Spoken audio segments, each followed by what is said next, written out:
The film opens in the noisy streets of 1950s New York, where young Marty grows up in a cramped apartment in Manhattan's Lower East Side. He isn't the biggest kid, not the strongest, and certainly not the most disciplined, but he has sharp reflexes and an even sharper mouth.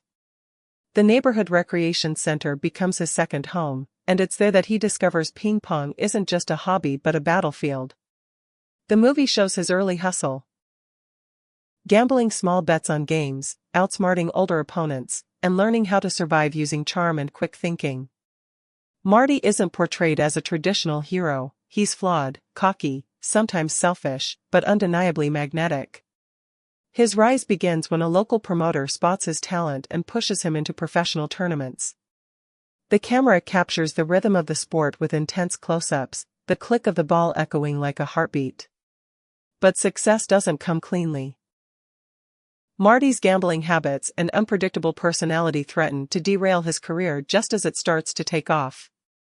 Still, his hunger for recognition pushes him forward, determined to prove that a street kid from New York can dominate a sport the world barely takes seriously.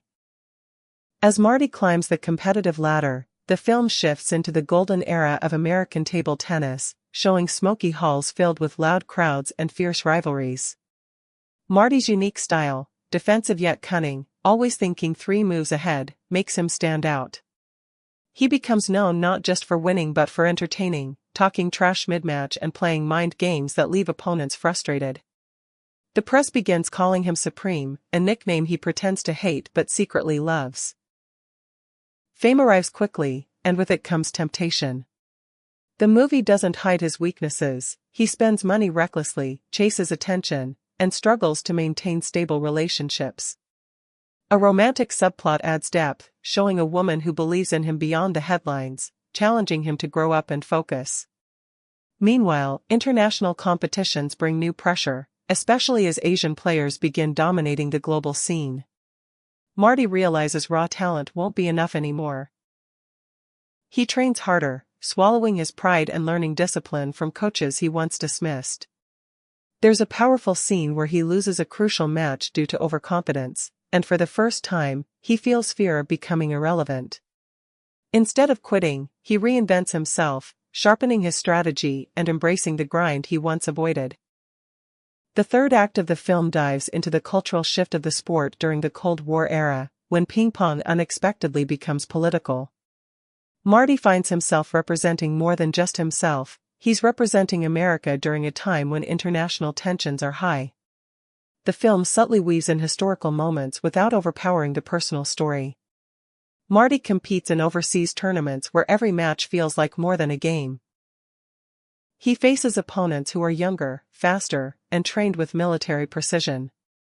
But what they lack is his unpredictability and street-born instinct. In one of the film's most intense sequences, Marty stages an incredible comeback after being down by several points, using patience and psychological tactics to unnerve his rival. The crowd's roar feels like a release of years of doubt.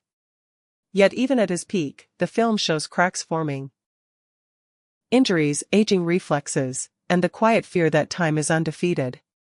He begins mentoring younger players, passing on lessons that go beyond technique, resilience, swagger, and the importance of loving the game even when it stops loving you back.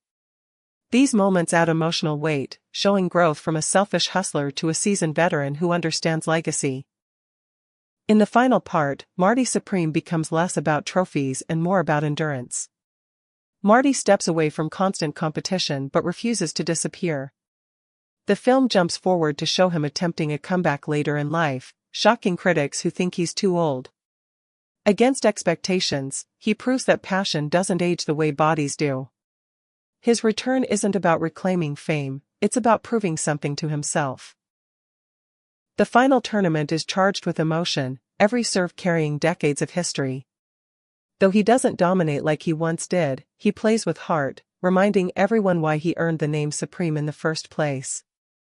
The movie closes on a reflective note, showing Marty in a quiet gym teaching kids, his once restless energy transformed into mentorship. The applause of massive arenas fades into the softer sound of a ball bouncing between generations. Marty Supreme ends not with a dramatic victory pose but with a sense of earned peace.